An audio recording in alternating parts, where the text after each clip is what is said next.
Right now, authorities in Salt Lake County are trying to stop a dangerous trend in the most violent of crimes. 53 people died from homicide in the county last year, well above average. Our Jeremy Harris has been investigating the impact of this murder increase and what's being done to stop it.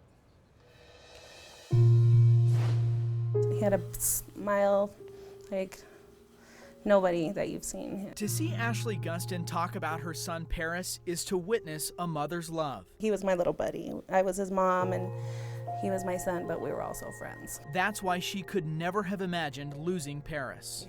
Went to sleep that night and never seen my son again. After a 4th of July party last year, Ashley fell asleep. Paris was out with his friends when they had an argument with another car. There was a chase and shots were fired. Ashley woke up that morning to see a confusing message on her phone. And she just said, "Please tell me it's not true. Please tell me he's not dead." And I said, "Who are you talking about?" And she said, "Paris." And I said, "What do you mean he's not dead?" And she said, "People are saying he's dead." And so I got onto his page and I just kept seeing RIP down his page, and I said, "Stop saying this. He's not dead." Paris was his mother's entire world. Now he joins a group of victims who are part of a disturbing trend. In 2016, homicide deaths in Salt Lake County spiked by almost 80%.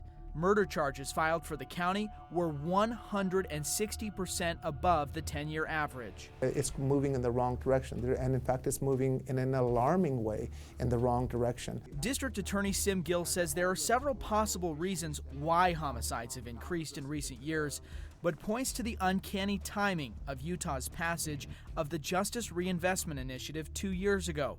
That move meant less or no prison for drugs and other crimes. But I can certainly tell you that we did have a fatal flaw. The flaw, he says, was allowing criminals to avoid jail but then not funding other treatment options. That some of the people who are cycling through our criminal justice system could be helped and supplemented with this expansion in Medicaid. Law enforcement sources say drug and gang offenders are responsible for the bulk of the homicides.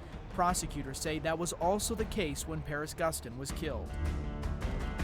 It's so hard. Unless you've gone through it, you will never understand it. Ashley says the pain of losing her son hasn't gotten any easier, but she hopes his story will spark change. I know these are just stories to people, but these are our lives. These are our kids. And even though everybody else's lives moves on, ours do not. Ours stop. 2 men in Paris Gustin's murder have been arrested. Investigators believe the man who pulled the trigger fled to Mexico.